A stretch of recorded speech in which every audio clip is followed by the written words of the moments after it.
Bonjour et bienvenue dans le podcast de Sawyer Inspiration. Aujourd'hui, on va parler de la prise de décision et de son impact sur notre santé mentale et comment elle peut nous rendre plus heureux. Je me présente, Thomas Troc alias Sawyer au mic, on se retrouve tout de suite dans l'épisode.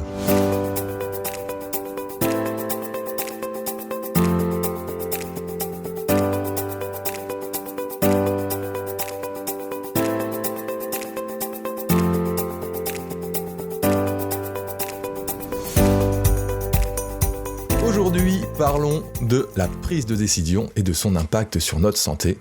Et bien sûr, comment elle peut aussi nous rendre plus heureux. Parce qu'on est là pour ça aussi, apprendre à être plus heureux et à développer notre confiance en nous.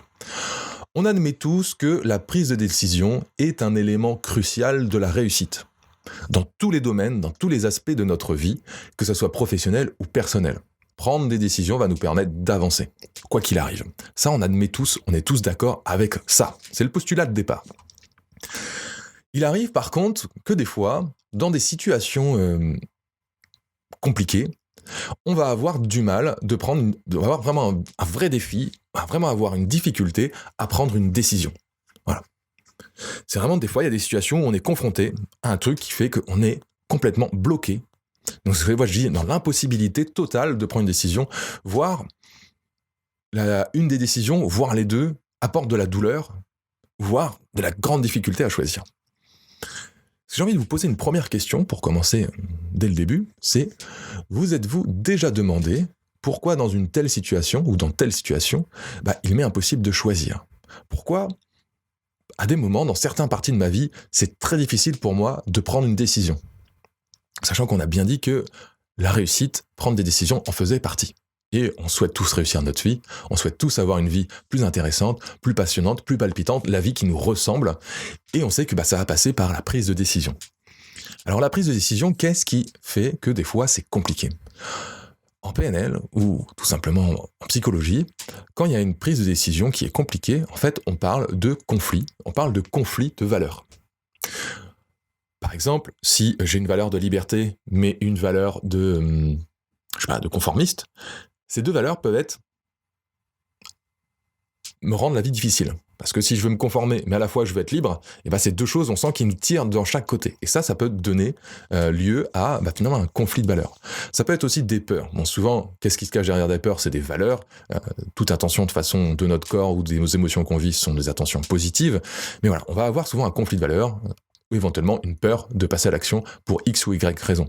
Parce qu'on aurait une valeur qui serait peut-être mise à mal, par exemple, quand on a une peur de l'abandon, on va avoir du coup la valeur de la sécurité qui des fois peut être prédominante, le fait d'être en sécurité, de se sentir bien avec soi-même, et du coup on peut avoir du mal à passer à l'action pour ça. Je vais vous donner quelques exemples. Par exemple, prenons une relation amoureuse qui n'est pas épanouissante. Vous vous sentez pas très bien dans cette relation et vous sentez qu'il y a vraiment une part de vous qui aimerait bien mettre un terme à cette relation et la quitter, ou quitter votre conjoint. Mais en fait, au fond, vous n'arrivez pas à prendre la décision parce que vous avez peur d'être seul. Vous avez cette valeur de sécurité et le fait d'être seul qui vous fait peur, et vous avez aussi cette volonté, cette liberté, cette envie de redécouvrir ce qu'il y a à l'extérieur, de nouveauté, d'arrêter d'être dans la situation qui n'est un peu inconfortable d'une certaine manière, et vous avez ces deux valeurs qui sont présentes. Quand on a deux valeurs qui sont présentes comme ça, si elles sont au même niveau, on va avoir du mal à choisir. Il va falloir qu'on apprenne à identifier quelle est la valeur pour nous la plus importante pour réussir à trancher à un moment donné. Prenons un autre exemple, qui est peut-être un peu plus personnel, mais ça donne toujours une idée. Imaginons que vous souhaitez faire une formation en PNL, en programmation neuro-linguistique, et que c'est vraiment une voie qui vous passionne. C'est vraiment une envie profonde qui vous donne. Ou que vous hésitez avec le fait de simplement continuer à faire ce que vous faites depuis toujours, vendre des sites internet, comme d'habitude. Là, on pourrait imaginer qu'il y a deux conflits de valeurs. Il y a celui, je veux me créer la vie qui m'inspire, je veux faire les choses qui me plaisent, mais à la fois, j'ai peur du changement et j'ai peur de sortir de mon habitude, de ma zone de confort qui est faire des sites internet comme d'habitude. Et là, on va avoir deux conflits de valeurs. Ma liberté de vivre qui je suis ou mon confort et la sécurité de rester dans la zone de laquelle je me suis construit où je me sens bien. Voilà, par exemple.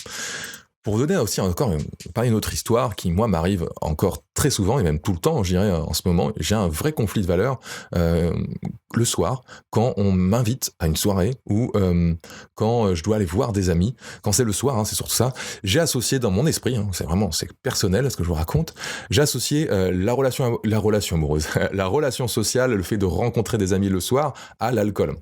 Et aujourd'hui, je suis dans une passe de ma vie où je souhaite totalement diminuer l'alcool de ma vie, voire ne plus du tout en consommer. Je souhaite aussi être en forme le lendemain pour pouvoir réaliser mes objectifs et mes rêves, parce qu'on sait que c'est l'énergie qu'on transforme en projet, qu'on transforme en kiff ou même en plaisir pour nous. Et du coup, j'ai l'impression d'être dans ce conflit, de dire, ok, j'ai aussi envie de voir mes amis. Voilà, je suis dans deux conflits, je veux faire attention à moi, mais j'ai envie de voir mes amis, j'ai besoin de sociabiliser, on a tous ces besoins-là. Et du coup, je suis dans un conflit un peu de dire, je fais attention à moi, ou je vais voir mes amis, du coup je vais me coucher plus tard, et du coup je vais être moins en forme le lendemain. Je suis dans un conflit souvent interne entre est-ce que je prends soin de moi pour être en forme demain, est-ce que c'est ma priorité? Ou ma priorité, c'est de voir mes amis, peu importe si demain je suis un peu moins en forme. Et du coup, je suis souvent dans cette hésitation de dire, qu'est-ce que je vais faire? Comment je vais le faire? Ou si je vais voir mes amis le soir dans un bar, est-ce que je bois de l'alcool? Je vais me poser des questions comme ça, et c'est souvent des freins. Et en fait, ça peut arriver à des moments que je passe totalement pas à l'action. Je sais pas, ça vous est peut-être déjà arrivé, d'être dans cette indécision, dans une espèce de flottement, et vous n'arrivez pas à passer à l'action, pas à vous décider, vous avez ce sentiment d'être bloqué, tout simplement. Sentiment d'être là, mais j'arrive pas, et vous finissez par être seul le soir, et puis finalement, à pas être mieux, et en fait, on va faire descendre un peu notre confiance en nous en faisant ça. J'aimerais vous poser une autre question. Est-ce que vous vous êtes déjà senti épuisé quand vous n'arrivez pas à vous décider? Ou tout simplement, vous n'avez pas pris peut-être conscience que c'était le fait de ne pas se décider qui engendrait cette fatigue? Mais est-ce que vous vous êtes déjà posé cette question? Je suis épuisé en ce moment, je suis épuisé. Moi, je le vois souvent, des personnes qui sont épuisées, et en fait, c'est parce qu'ils n'ont pas pris de décision dans un aspect spécial de leur vie. On va en parler un peu plus. On va parler du fait de qu'est-ce que le manque de prise de décision peut engendrer finalement sur notre santé. On parlait de santé mentale surtout, et on va faire un petit résumé rapide de ça. Un état de fatigue intense. Voilà. Déjà, le premier truc, c'est quand on est dans cette indécision, on peut avoir un état de fatigue intense et puis commencer presque à, avoir un peu ce sentiment de passer à côté de notre vie, de perdre de contrôle presque, de plus réussir à être dans l'instant présent et à kiffer ce qu'on vit parce qu'on est dans cette indécision. On peut avoir du coup notre estime de soi qui va baisser et donc aussi la confiance qui va baisser. Comme je vous parlais, pour moi, la confiance, on a des points et en fonction des choses qui nous arrivent, donc par exemple, ne pas prendre de décision, on fait baisser notre confiance, on fait baisser notre leadership. Et du coup, on va pas réussir. Donc on peut vraiment après culpabiliser en plus. On peut aussi avoir des problèmes de sommeil. On parlait de fatigue intense, mais la fatigue intense, elle est neuronale, on va dire, au niveau du cerveau, on va en parler juste après. Et on peut avoir des problèmes de sommeil qui vont empirer cette fatigue, c'est-à-dire problème d'endormissement, insomnie, sommeil pas réparateur, ou des choses comme ça. Le pire dans tout ça, c'est que si la situation, elle se prolonge et qu'elle devient trop longtemps dans cette indécision de prendre de choix, on peut aller dans la dépression. Et là, c'est qu'on commence à se dire, ça peut aller très loin finalement de ne pas prendre de décision. On prend conscience, vous et moi, là, à cet instant dans ce podcast, que c'est vrai que prendre une décision peut vraiment avoir un impact sur notre santé et du coup sur notre bonheur. Parce que clairement, état de fatigue, problème de sommeil et tout le reste qu'on a parlé, c'est pas un terreau idéal pour être heureux.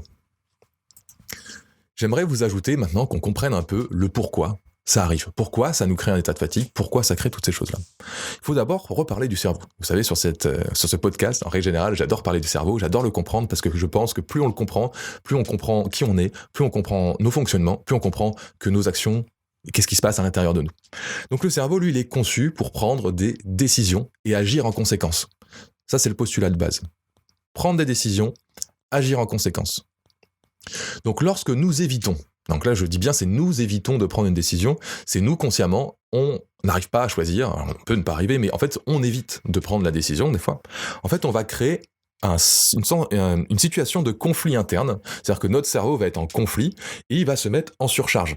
Lui il est prévu pour prendre une décision, agir, prendre une décision, agir, prendre une décision, agir, et nous quand on ne prend pas de décision, lui il est là en mode il est en train, voilà, j'aime bien, je secoue mes mains là pour ceux qui ont la vidéo, mais c'est vraiment cette idée, le cerveau il est à fond, à gauche, droite, laquelle je prends, et du coup on va créer une surcharge mentale qui va du coup nous fatiguer, et c'est ça qui va arriver ça. Donc il en résulte simplement une tension constante, une fatigue chronique, des difficultés d'endormissement, une baisse de motivation, et comme on l'a dit, si ça perdure la situation, on peut aller jusqu'à la dépression, une baisse d'estime de soi, du coup un sentiment d'être moins heureux, enfin tout ça, voilà, vous voyez, tout ça s'accumule et ça va créer un état pas agréable à vivre, et du coup je vous le souhaite pas.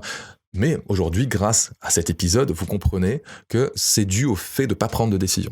Donc, quand vous avez une décision difficile à prendre, posez-vous et essayez de trancher le plus rapidement possible dans votre vie, je dis, le plus rapidement possible dans votre vie. Ça vous évitera de passer par toutes ces phases. Je voulais vous raconter une autre histoire.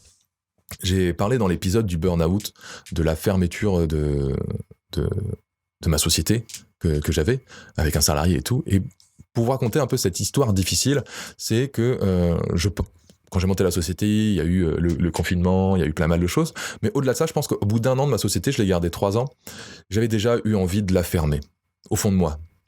Mais j'étais pas encore la personne que je suis aujourd'hui, par les capacités de me connaître au point que je me connais maintenant, et j'ai laissé traîner. Mais je sentais qu'au fond de moi, il y avait une part qui me disait « je suis pas dans la bonne voie, je suis pas au bon endroit ». Et ça commençait comme ça. C'est vraiment pour vous donner un peu le détail. Puis un jour, là, burn-out. Là, c'est la claque. C'est ce qu'on appelle le choc. Le moment où, paf, tu te prends tout dans la gueule. Et là, clairement, ça devient encore plus compliqué de prendre une décision. Mais là, j'ai senti clairement que j'ai essayé, dans un premier temps, de m'associer avec mon cousin sur cette société.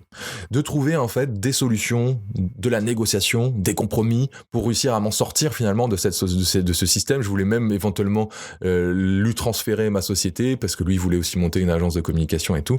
Donc voilà, on a parlé des choses comme ça.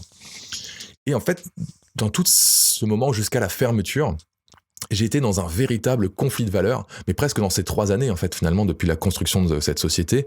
Ce qu'il faut comprendre, c'est que la valeur première de la création de cette société, d'aller plus loin, c'était un peu un rêve, une ambition, la valeur de réussite, la valeur de se donner les moyens d'avoir l'indépendance financière. Enfin, il y avait plein de choses derrière, il y avait une grande valeur de je grandis, je réussis. Ça, c'était une partie. Et de l'autre côté, là, quand je commençais à être épuisé, j'étais en train de me dire, cette société-là, les concepts que tu fais, ça n'a pas de sens, perte de sens par rapport à ce que tu veux faire. La peur du regard des autres aussi. Arrêter une société, c'est se confronter au regard des autres et du coup au jugement des autres. Qu'est-ce qu'ils vont penser de moi qui arrête ? Voilà, déjà que moi-même, mon propre jugement était déjà assez sévère, en sachant dire, si j'abandonne tous mes rêves d'ambition, tout ce que j'avais envie, déjà, on peut vite s'auto-culpabiliser. Et du coup, en fait, tout ça n'aidait pas. On avait vraiment ce conflit de « je veux retrouver ma liberté, retrouver de la sérénité dans ma vie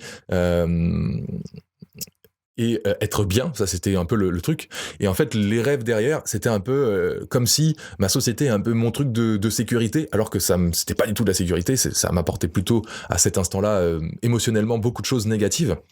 Beaucoup de stress, beaucoup d'angoisse, beaucoup de comment on va faire à gérer, il faut de l'argent, il faut payer les salariés, il faut faire ceci, il faut faire cela. Et du coup, j'étais vraiment dans ce conflit de valeurs et ça m'a mis vraiment un temps fou à accepter de la fermer officiellement, à prendre la décision, ok, là je la ferme. Là, je la ferme. Et ça a été très dur à la prendre. Et même quand j'ai pris cette décision, j'en étais pas convaincu. Je savais qu'il fallait que je la ferme. Ma voix intérieure me disait, il faut que tu la fermes. Il faut que tu sortes de ça. Il faut que tu passes à autre chose dans ta vie. Mais l'autre valeur, elle était là. Mais moi, je veux exister. Je veux rester là. Et ça a été, je dirais, ça a mis plus d'1 an réellement à prendre la décision jusqu'au jour où j'ai dû annoncer ça à mon salarié, annoncer ça à toute l'équipe, mettre en place les choses avec mon comptable pour arrêter, puis vivre tous les stress de la fermeture parce qu'une fermeture de société, c'est aussi beaucoup de stress. C'est pas un claquement de doigts et c'est fermé. Et du coup, c'est énormément de stress. Et du coup, je pense que de vivre tout ça, c'était déjà trop, en étant le burn-out en plus. Ça, c'était un peu le choc. Et voilà, du coup, dans ça, ce qu'on comprend quand on a une prise de décision, il y a le fait de renoncer à l'autre option. C'est-à-dire que là, j'avais 2 options. Soit je continue et j'essaye de faire vivre ce rêve, soit j'arrête et je reprends possession de ma vie. Bon, vous savez ce que j'ai fait, j'ai repris possession de ma vie et j'ai pu passer à autre chose.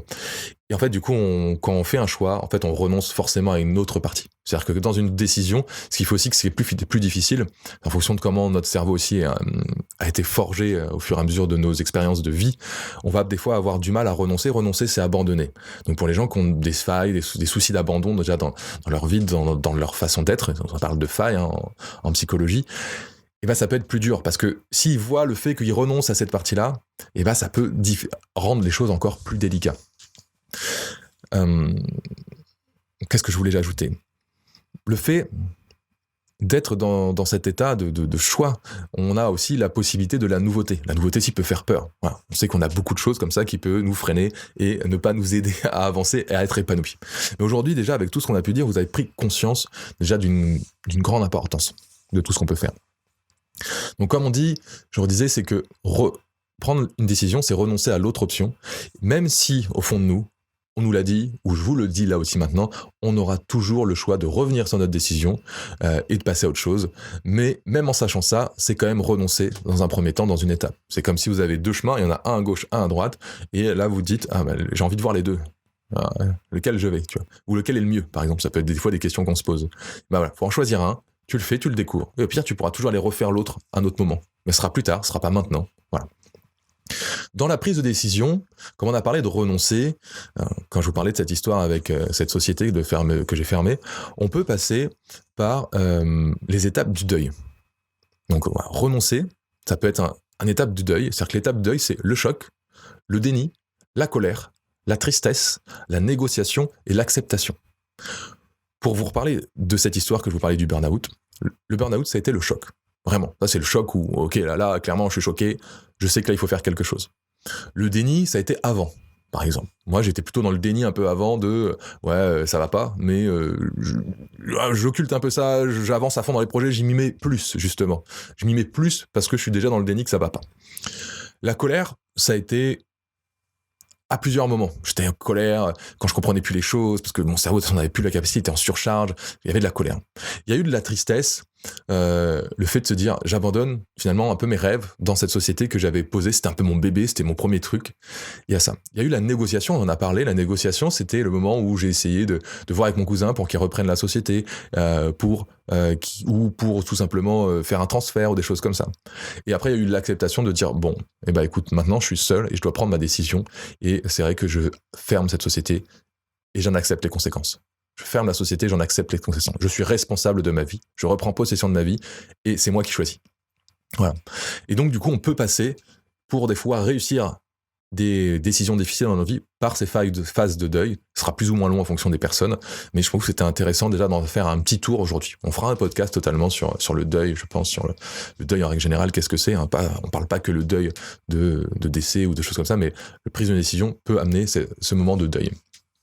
Prenons un exemple sur le deuil qui est assez parlant pour plein de gens, parce qu'on a tous vécu, je pense, c'est les relations amoureuses où on te largue et t'as rien vu venir. Vraiment, ça, l'idée de dire t'as rien vu venir, en fait c'est un peu faux. C'est-à-dire que ça fait quelques temps que t'es dans le déni, c'est-à-dire que ton cerveau le voit, ton cerveau voit tout, dans tous les cas. Faut avoir dans cette idée, c'est que notre cerveau voit tout, c'est juste notre conscient qui ne veut pas forcément le mettre pour nos consciences, pour nous protéger. C'est une intention positive. Du coup, t'es dans le déni pendant un moment, et à un moment t'as le choc, paf, ça y est, on te largue. Ok, là tu peux être en colère directement, ou tu peux directement tomber dans la tristesse, ou être en colère après, toi, les ordres peuvent changer. Ou tu peux être dans la négociation immédiatement, ah bah non, on va pas, attends, je vais faire des efforts et tout, ce qui arrive souvent, je vais faire des efforts, nanana, et puis en fait ça marche jamais, et puis on revient à un nouveau choc, déni pendant un moment, nouveau choc, et après on aura la colère, de la tristesse, jusqu'à un moment où on va accepter le fait, ok, dans cette relation, elle est plus possible, elle est finie, et finalement on peut tout essayer, quoi qu'on arrive, bah on en arrive à là. La personne qui se fait larguer doit faire ses étapes du deuil, mais la personne qui largue aussi doit faire ses étapes du deuil. Elle les aura juste fait un petit peu plus avant si c'est elle qui va être initiatrice ou initiateur de la prise de décision de finir. Parce que c'est-à-dire qu'elle a déjà accepté l'idée pour elle que c'était fini, ou pour lui que c'était fini. C'est vrai que je dis pour elle parce que je suis un homme et j'ai l'habitude quand je me fais larguer, c'est souvent par une femme. Enfin, ça a toujours été par une femme si je me fais larguer, et si c'est moi qui largue, du coup c'est moi qui est initiateur, et quand je suis initiateur, c'est-à-dire ce qui fait que l'addition peut être difficile, c'est le temps de passer par ces phases jusqu'à l'acceptation du fait que, ok, j'accepte que cette relation va mettre fin et que je serai le leader, c'est-à-dire l'investigateur de la personne qui va dire c'est fini et qui va faire vivre une émotion à l'autre personne en face. C'est tout ça qui rend la chose un peu plus compliquée. Donc voilà. En tout cas, on commence à mieux comprendre et à cerner un peu tous les enjeux qu'il y a autour de la prise de décision avec tous ces exemples. Dans la prise de décision, il y a aussi le jugement des autres, son auto-jugement, ses valeurs. On a dit c'est surtout ces valeurs en fait qui viennent être conflictuelles. Le fait de, comme on a dit, on en a déjà parlé un peu de la relation plus tôt, je vais pas refaire l'exemple. Donc j'aimerais maintenant qu'on se pose un peu. et qu'on se demande ensemble ce qu'on peut faire pour s'aider à prendre des bonnes décisions. Je dis des bonnes parce que on va toujours essayer d'être dans une décision qui va nous convenir le mieux. J'ai bien dit nous convenir le mieux, ça ne veut pas dire parfait, ça ne veut pas dire que c'est la meilleure, ça veut dire que c'est la meilleure des solutions des deux, mais on va essayer d'être dans l'endroit qui nous convient. Voilà. Moi, souvent, ce que je dis, prendre possession de sa vie, c'est d'aller dans la direction qui nous convient le mieux. On en parlera dans un épisode sur les objectifs, pour apprendre à diriger un cap et à se créer quelque chose.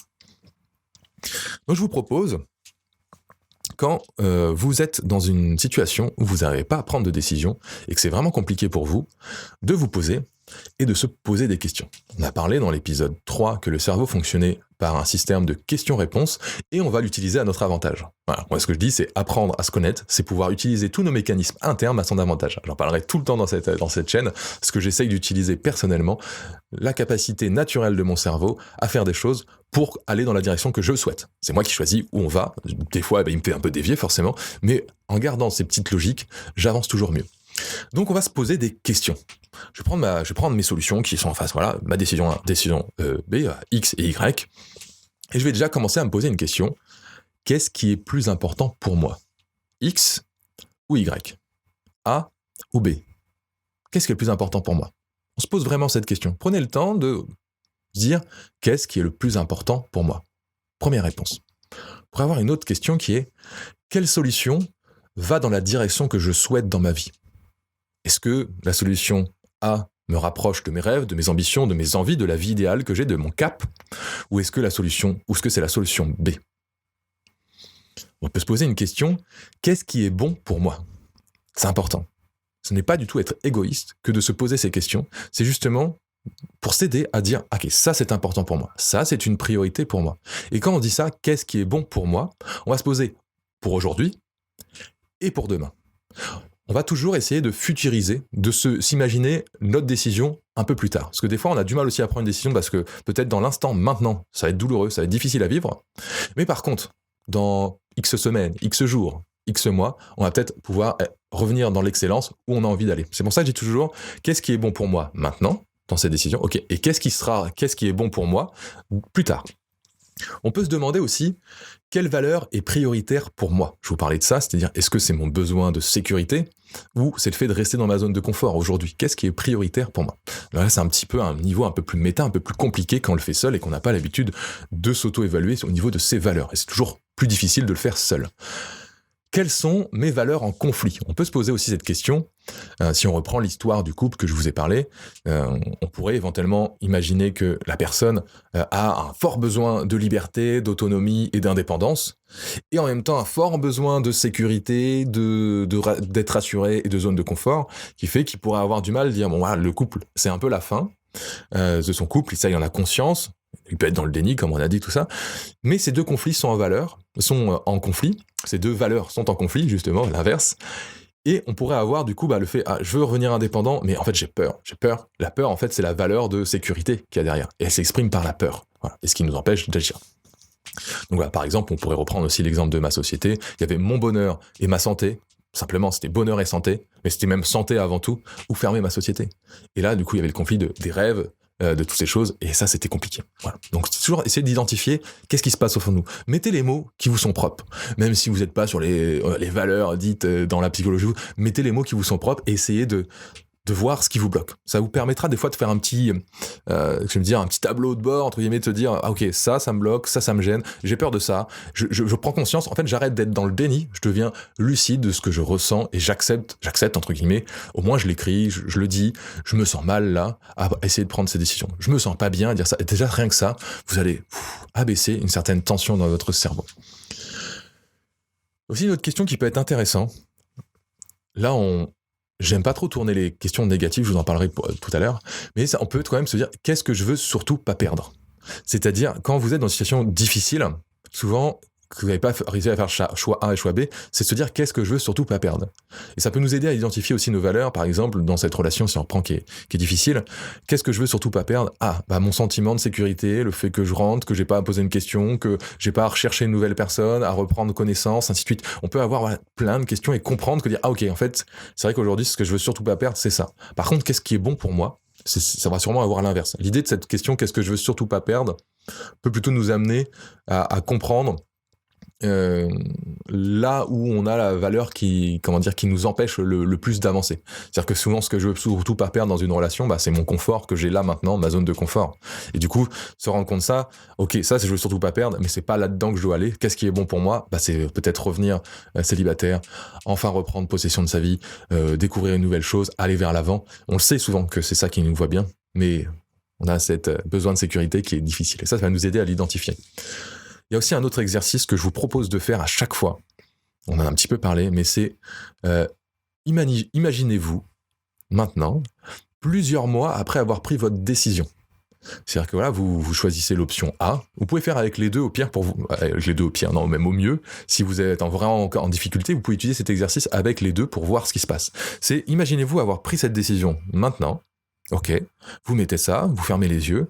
Ok, j'ai pris cette décision et comment je vais être dans un mois ? Comment je vais me sentir dans un mois ? Dans un an ? Voilà, dans une semaine, dans un mois, dans un an.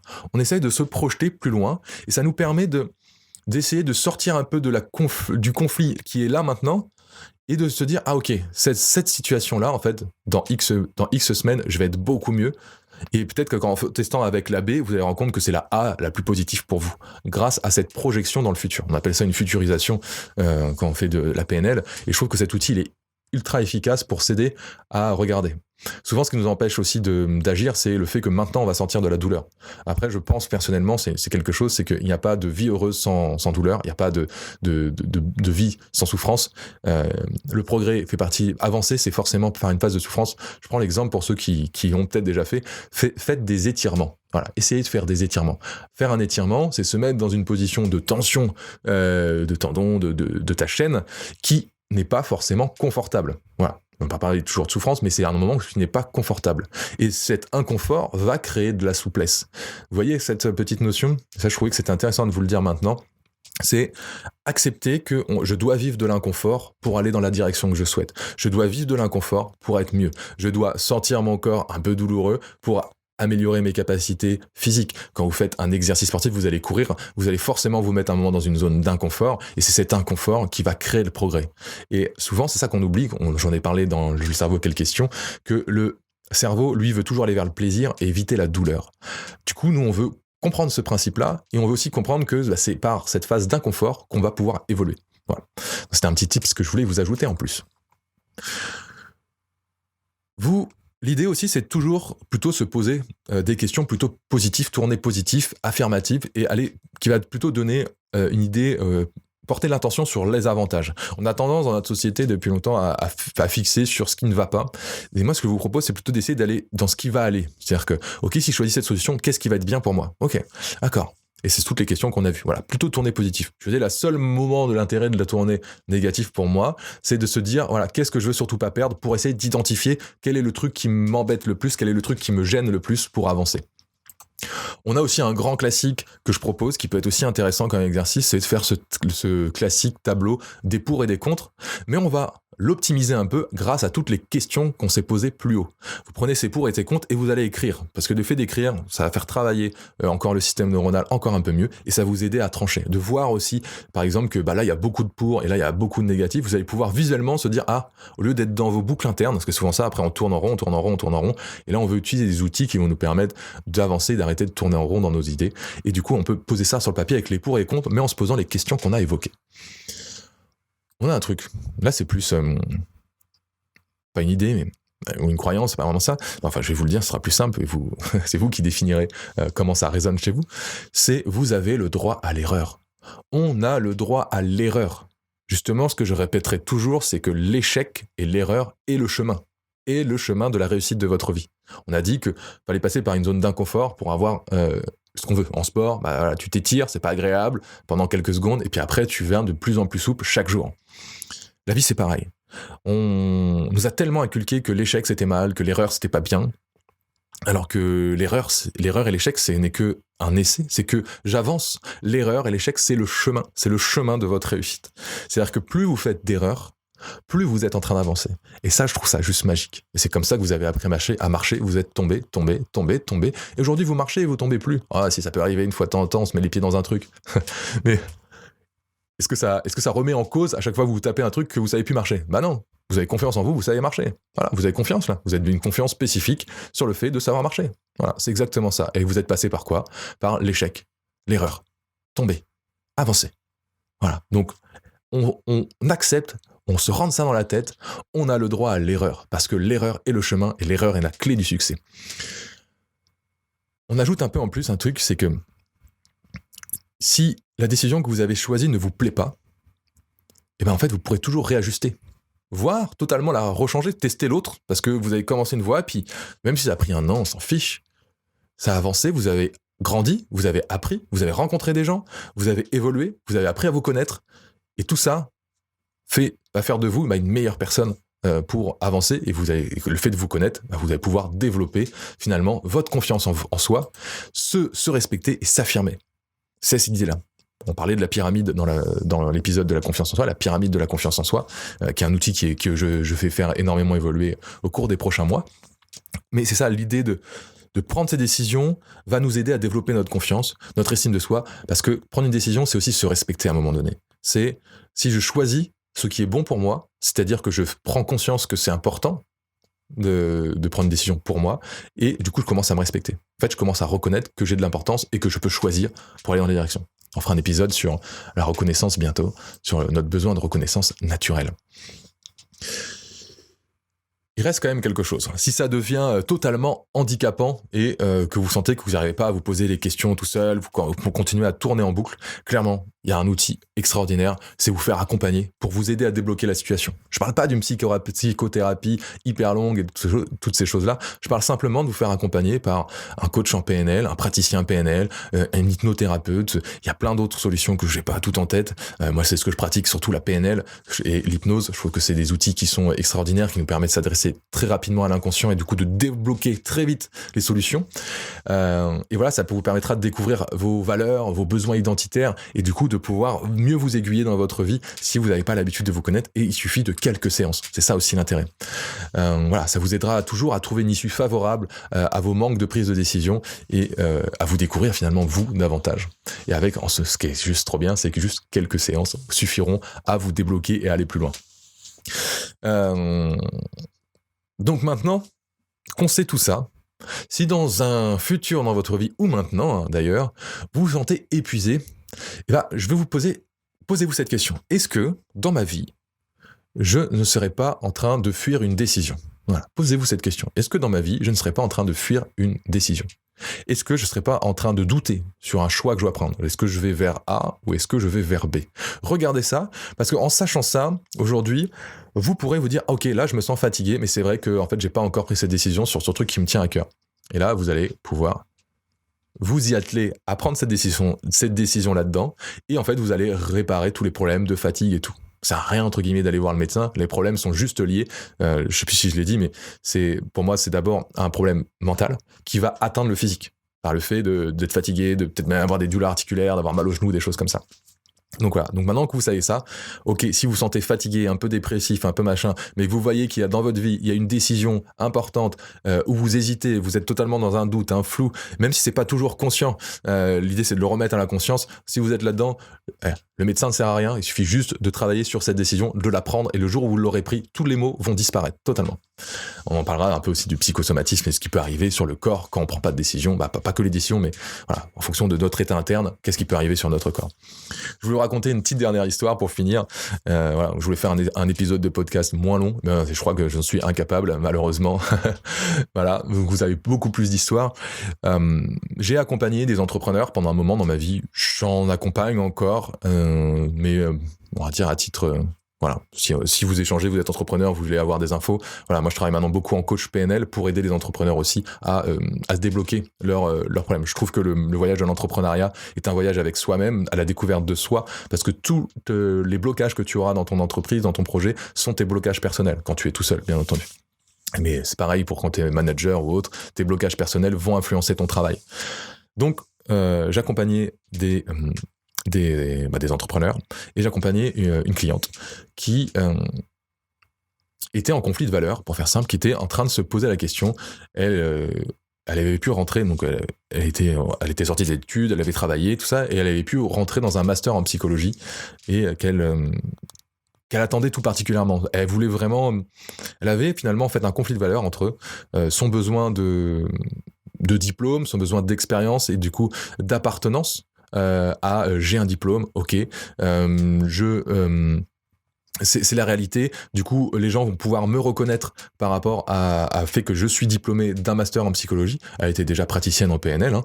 Elle avait déjà un talent extraordinaire.